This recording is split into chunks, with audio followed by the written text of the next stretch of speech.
listeners, and welcome to Mom's Bookshelf Nurturing Motherhood Through Literature. Today, we have a very special guest with us. I say special because she is a book aficionado just like me. She's a books blogger, she's a books creator, she's running her business, and she is a homeschooling coach. So, she's a homeschooling coach. That means she's already homeschooling her kids. Welcome to Mom's Bookshelf, Miss Mehvish. How are you doing? Alhamdulillah. Thank you so much, Shabina, for having me over. It's a pleasure to be a part of this. Thank you. So, Mehvish, tell us that you are actually homeschooling your kids. Your kids are there with you from the morning until evening. 24/7, your kids are there with you. So, how did this concept of homeschooling occur to you? And what motivated you to be a homeschooling mom? Initially, when my daughter, the oldest one, she was 4-year-old, and we were brainstorming, me and my husband, which school to put her in and so on and so forth. We just randomly stumbled upon this thought, okay, how about we give a try to homeschooling? And initially, when I started or when I began this journey, it was just it was just to see if it's going to work out or not, because we always had the option to put her back in school if required, if I could not do it well, so on and so forth. So that's how we actually begin. And Alhamdulillah, it's been like 6 years forward, we're still on the journey. MashaAllah, that's really wonderful, because if I think about homeschooling, I think that's not my cup of tea. My day starts right after my kids go to school and I say bye-bye to them. And then I plan my day, my to-do list, I go to the gym and whatever I have to do in a day. So my day starts right after my kids go to school. So like today, they don't have school, they have a holiday, and my day was not structured as it is for, other days. So how does a day of a homeschooling mom looks like? Can we have a sneak peek in your day? Because you are also managing your business. So we would like to know more about your business that you are doing. You're curating books and you're running your business, you're managing your kids. How do you do it at home with your kids? How does a day of a homeschooler mom looks like? Okay, there are, it's a very good question. You put it like, you put it forward like I manage a lot of things.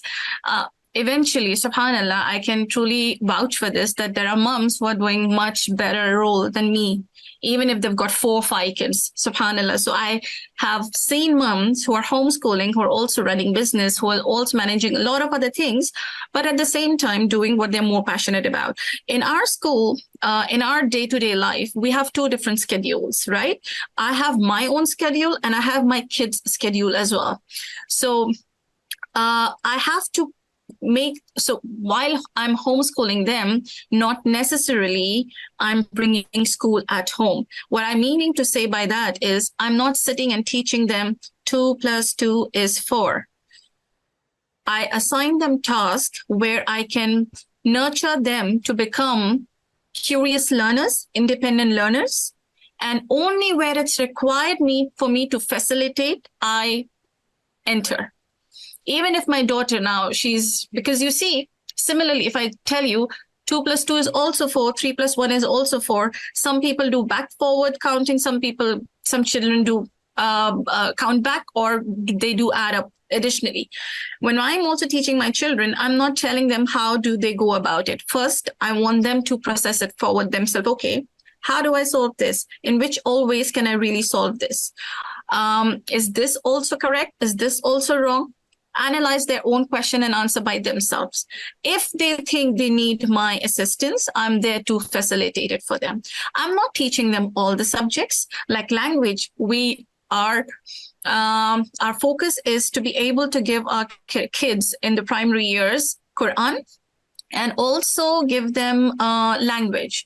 So on those aspects, a tutor steps in, a facilitator steps in, an expert steps in, and I only have to facilitate. So in a day, let's say 10 to 12, I can teach her Quran, but I know teachers who can teach her Quran much better because my tajweed I haven't worked on my tajweed as yet. So while I'm giving importance to any other subject, Quran is an upper hand. So I had to hire professional support so Khadija could learn it from the best. So where they don't need my assistance, I juggle in and I finish my work. You know what I mean to say? So Absolutely. that's how we go about it. Yeah, that is truly enlightening. I didn't know so much details about homeschooling, and I thought that, and I'm sure that many moms or many parents out there, they must be thinking that homeschooling is just keeping their kids at home and teaching them on our own. But it's so good to learn that you are actually hiring, you are outsourcing people this work to people whom you think that this, yes, they are pretty good at their job and they can do it much better than you. So we've also heard about homeschooling groups. And what about socializing? Because obviously, as a homeschooler kid who's not stepping out to go to school, but then there is a need to socialize with people. So how about socializing? How about homeschooling club groups? Because I think this concept I've only seen with bloggers who live in the West, and I didn't know this also occurs in our community, and people are so aware about homeschooling. And still, there are many people who are not aware about homeschooling, like I myself, I am in that category. So could you elaborate on homeschooling clubs and how do your kids socialize with other people? Okay, so I think I wouldn't have come so far if I wasn't associated with homeschooling communities. If I did not see, now there is one term called homeschooling, but there is also unschooling, there is also world schooling, there is also no schooling. And I've met all kinds of people because I was a part of that community. So whenever anybody was world schooling and they had their time period in Dubai, because every month what happens is we organize meetups. So there are a lot of play dates that is organized. There are a lot of sports that is organized. We have so many clubs and so many events. When MS Literature Festival is actually going on, we organize our own. The kids write their own books and they sell it to their own friends. So you know what I'm meaning to say?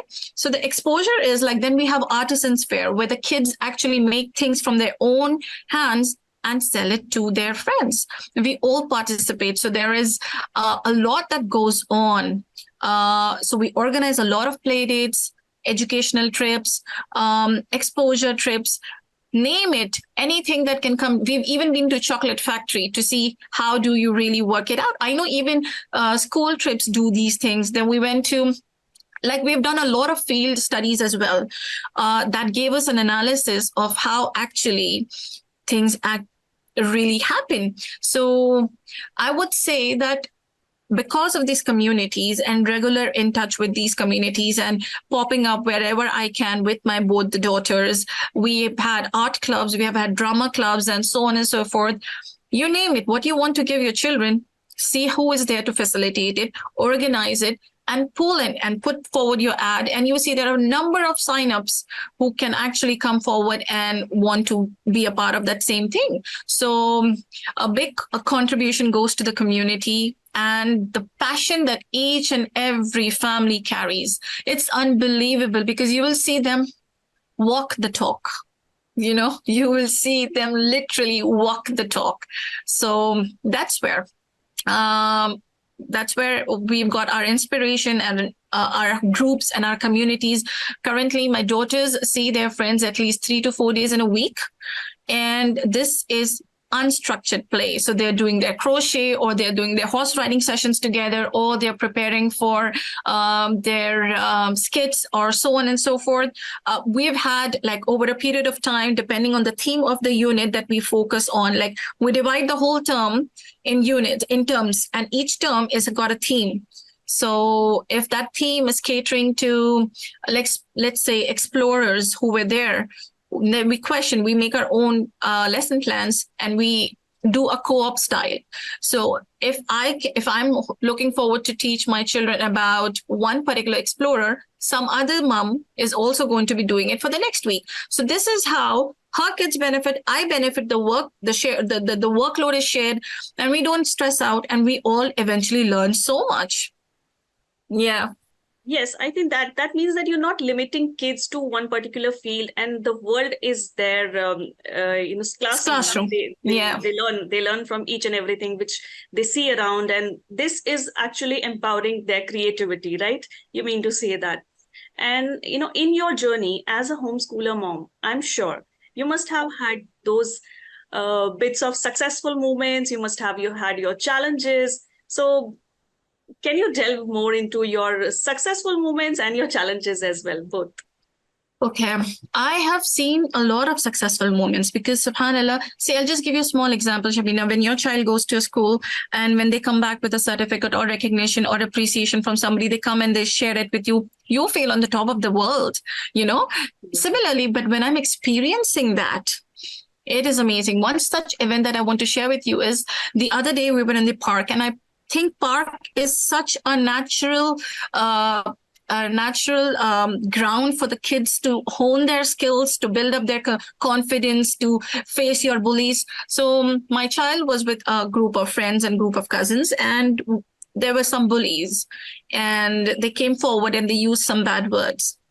So one of the members in the group, one of the friends, I was just there, I was just spectating, because I just wanted to see how the kids are taking this forward. And they said, how does it matter to me? They're just displaying what they have best about themselves. I don't care what they say. I don't care what bad words they use. It doesn't affect me because they're only showing what they are capable of. And I was like, this is so empowering. And this is coming from a 9-year-old, And in such, I was like, okay, so you see, I don't need to interfere to be able to show them you should do it this way, you should do it that way. They are natural learners. Allah has given them the mind to take forward things in the best manner, how they should. Then the other incident that happened was when my daughter was, they were playing with their friends in the neighborhood. And somebody came up and she wanted to hit my youngest one, the second born. My daughter stood up and she said, you can't do that. It's not allowed for you to hit my daughter. And then she came back home, and these were her very close friends. So she was like, Mama, how could they do this? I said, see, when you stood for the right, it's always going to be difficult. I just had to validate what she's actually going through. Challenges are so many, I can't explain. Managing the time, managing their emotions. They're not always going to be on the same page as you, because they are different. And so for me to manage all of it together becomes a very big task. So I have my journal in place. I have multiple journals there. My kids have each journal. How do I manage the work is one journal. How do I manage the other aspect of homeschooling is one journal, so on and so forth. Only then can I really move on to doing other stuff. And there are some days where we just cannot do anything. So we close we get off routine and we're like, okay, let's go to the beach. Let's go to the library. Let's take a break today. You know what I mean to say? So we've even done that. Absolutely. So yes, as a mom who's homeschooling her kids, I think you are also on your journey of self-development. You're also learning a lot from your kids, managing their time, managing your own time, and to respond to their emerging emotions. I think it's very important to manage your own emotions. Like you said, that you've been journaling, you've been writing, you've been pondering over so many things, and then the to-do list, what you have to plan for your kids. I think that is so important and so relevant for kids in today's world, to make them creative, to make them, the incident that you told, to stand up for their own rights. It is so important to teach them all these things.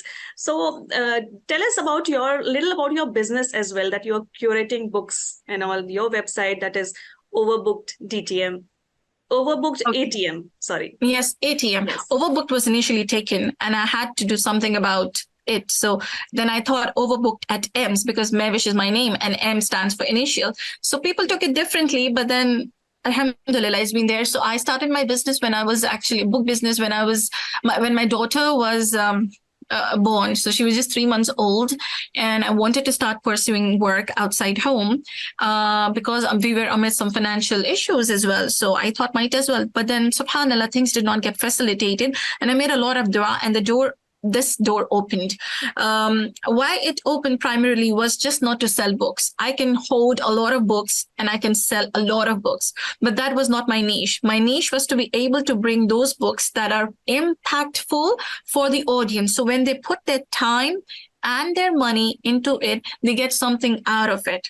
So on my page, I started curating this book, and I also started showing them how do you use one book in multiple ways. So you recycle your money. You don't have to be buying every single time, so on and so forth. So that was also part of my homeschooling journey, right? Because I was using the same resources with my children repeatedly. What I used with my 4-year-old at that time, I am still using it with my 5-year-old now. So I have recycled a lot of resources, the same resources I got on board. So when my audience started seeing that bit, oh, I am just not here to sell the book, but my passion is clearly to bring in awareness, because every book speaks for itself. It enlightens you. It brings awareness to you. You read somebody's stories, and tell me who doesn't like authentic stories, even if you are like a 50-year-old or a 60-year-old, you still get very entwined with storytelling. And that's the reason I said I don't want my audience to read just fluff. You can read good literature and also learn at the same time. So that's where Overbooked came in. When Overbooked came in, I started bringing books. So if you want to get books on my page, there's a website which is linked in the bio, and all the books that I've gotten in place have made a difference. So there is, because your money is like my money, you know what I mean to say? That was my notion. If it's benefiting me, it's going to benefit my audience as well. So whatever reviews were, I would bring it out straightforward. If there were some elements that were to be censored and not catering to a specific audience, I would even bring that forward. Secondly, the home education business, the home education coaching that I'm doing, because I've been homeschooling, a lot of times I receive a lot of DMs and a lot of moms wanting to find out how do they navigate these options. So that's where I step in with my expertise and my experience, and I do what I can, because this is a journey that I'm still learning. But I know that I have evolved a lot over a period of time. And here I am to fill in that gap for you. The mistakes I did, you don't have to. The part that I was confused in, I can help you, with whatever clarity you need. Where I can't help you, I'll explain it to you. I'll assist you with somebody else. SubhanAllah. So that's where I can step in, Shabina. That's great. That's great, Mehvish. And I think all the listeners, moms who are thinking to go on a voyage of mom schooling, they can get in touch with you at Mehvish Shaikh on Instagram, and Overbooked ATM. At M or ATM? Overbooked ATM. You can just Overbooked ATM. They can get in touch with you, and for books curation, for getting your books reviewed, you can get in touch with Mehvish again, because she's managing her books business. She's homeschooling her kids, and she has had a wonderful journey. She's in a wonderful journey with her kids, homeschooling them, teaching them, learning all by herself. I think she's in a best position to guide you for your homeschooling journey. So, Sabina, you've been too kind. Thank you. Thank you so much. What is your last message as we are nearing our end of this podcast? And what is the message that you would like to give to moms who are thinking to homeschool their kids? 2 things that I would like to mention that I fed myself to. One thing is I wanted my children to be curious in classroom or outside the classroom. If I would keep them curious, their thirst for knowledge would go on with me, without me, with teacher, without teacher. Second thing, if you're planning to homeschool your children, you have to get hold of a community, and you have to unschool your mind first. When you unschool as a parent your mind, you will be able to give your children the best. That's where I want to end it, like, inshallah. It was wonderful talking to you, Mehvish. I think our viewers, our listeners can get in touch with you to know more about books, to know more about running a business from home and managing kids, and to know about homeschooling their kids as well.